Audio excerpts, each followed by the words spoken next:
Bonjour mes amis. C'est entendu. Les réflexions des hommes sont incertaines et nos pensées instables. On trouve ça dans la lecture d'aujourd'hui. Et puis sur bien des sujets, nous tâtonnons. Et malgré les immenses progrès de la science, nous ignorons souvent l'essentiel. D'accord. Mais écoutez le message d'espérance de ce dimanche. Qui aurait connu la volonté du Seigneur si tu n'avais pas donné la sagesse et envoyé d'en haut ton Esprit Saint?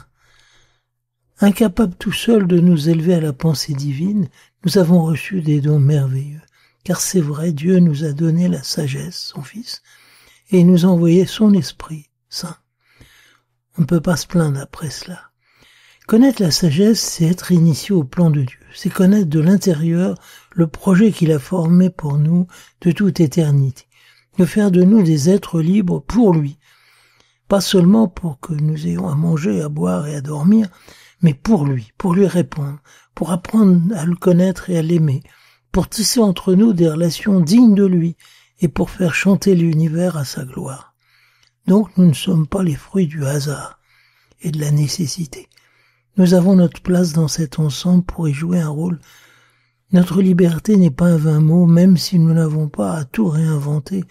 Et si Dieu a fixé la règle du jeu, c'est-à-dire notre nature, dont nous découvrons de jour en jour les richesses, tous ces ajustements pleins de finesse qui assurent l'équilibre de tout l'ensemble.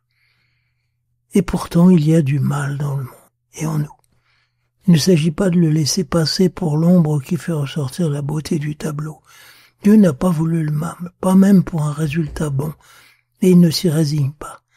C'est une péripétie qui s'est glissée dans son projet et dont il triomphera un jour à travers l'humanité sainte de son Fils. Et là, la sagesse que le Père nous a donnée se fait paradoxale. Elle nous dit la grandeur de Dieu à travers la faiblesse du médiateur. Sa beauté indicible sur le visage défiguré du crucifié. Et nous enseigne un chemin de souffrance qui se conclura dans la gloire.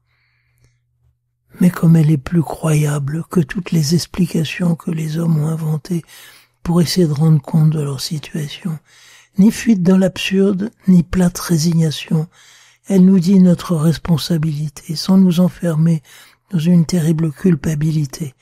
Elle nous dit l'avenir qui nous attend sans nous faire rêver un monde de contes de fées. C'est là aussi que le don de l'esprit prend toute son importance.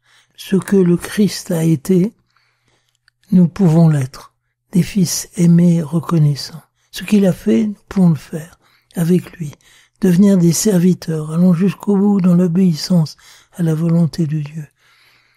Mais rien sans cette profonde assimilation à lui qui nous vient de l'Esprit du Père et du Fils. Non que l'Esprit ait à se substituer jamais à notre liberté pour nous entraîner malgré nous, mais si nous nous laissons faire, l'Esprit nous apprendra justement à être libres. Il nous enseignera à vouloir ce que nous ne faisons pas d'habitude, ballottés que nous sommes entre le oui et le non, la peur des conséquences et le désir d'en finir. On le voit, nous n'avons pas à désespérer de notre intelligence et de notre volonté. Dieu nous donne de quoi comprendre et de quoi agir. Bon dimanche, à bientôt.